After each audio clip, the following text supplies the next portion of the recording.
Georgia vs. Notre Dame score, number 3 Bulldogs survive late push from number 7 Irish for big win. Georgia and Notre Dame went back and forth all game, but the Dogs prevailed between the hedges. After trailing at the half and taking a 13-point lead late in the game, number 3 Georgia held on to beat number 7 Notre Dame 23-17 in Athens, Georgia on Saturday night. The only matchup between top 10 ranked teams on the day was every bit as close as the final score suggests. Notre Dame had a chance to win in the final minute, but Georgia's defense ultimately held strong as Fighting Irish quarterback Ian Book heaved up a prayer on fourth down that wasn't answered with the ball knocked to the turf. Jake Fromm's final stat line in this statement win for the Bulldogs will not wow man 187 yards and 1 touchdown, but he made a number of huge throws in the second quarter that helped Georgia take control of the game. Book finished with 275 yards passing and had 2 touchdowns, but he also threw 2 costly interceptions that loomed large in a one-possession game. Here are 4 takeaways from Georgia's 23-17 win between the hedges. 1. Talent wins out. The Irish came out fired up and ready to play this game, and it showed in the first half. Not only did they hold a 10-7 lead at halftime, they outgained Georgia 163-114 as well.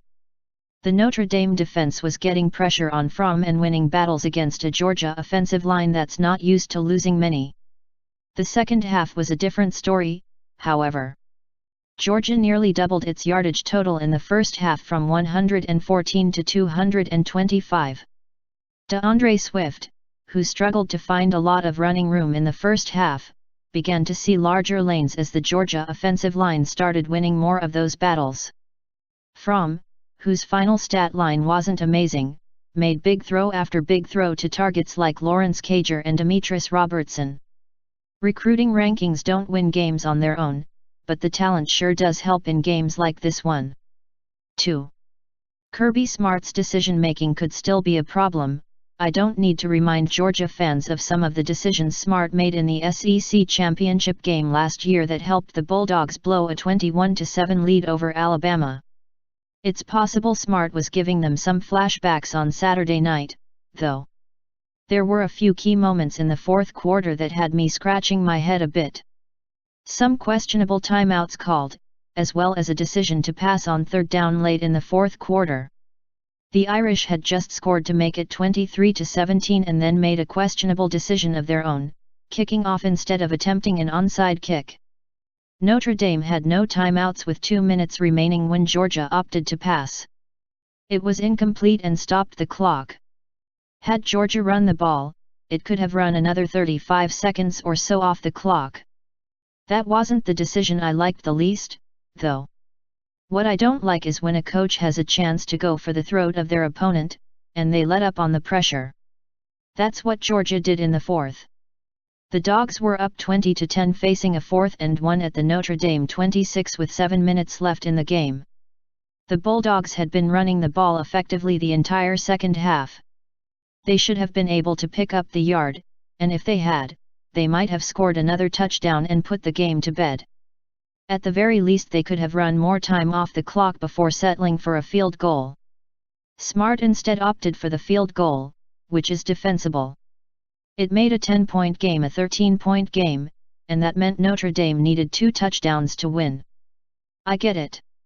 I worry that kind of cautious approach could come back to bite the Bulldogs in another game down the line. 3. Notre Dame needs more skill position talent. Between Cole Kmet and Chase Claypool, the Irish have 2 very large receiving targets. The duo combined for 15 catches for 174 yards and 2 scores. The problem is the Irish don't have a lot of talent elsewhere on offense, at least not of the game-breaking variety. The team's leading rusher tonight was Tony Jones. He finished with 21 yards rushing on 9 carries. And while Claypool is a reliable target at the receiver position, there's nobody who can get over the top of a defense.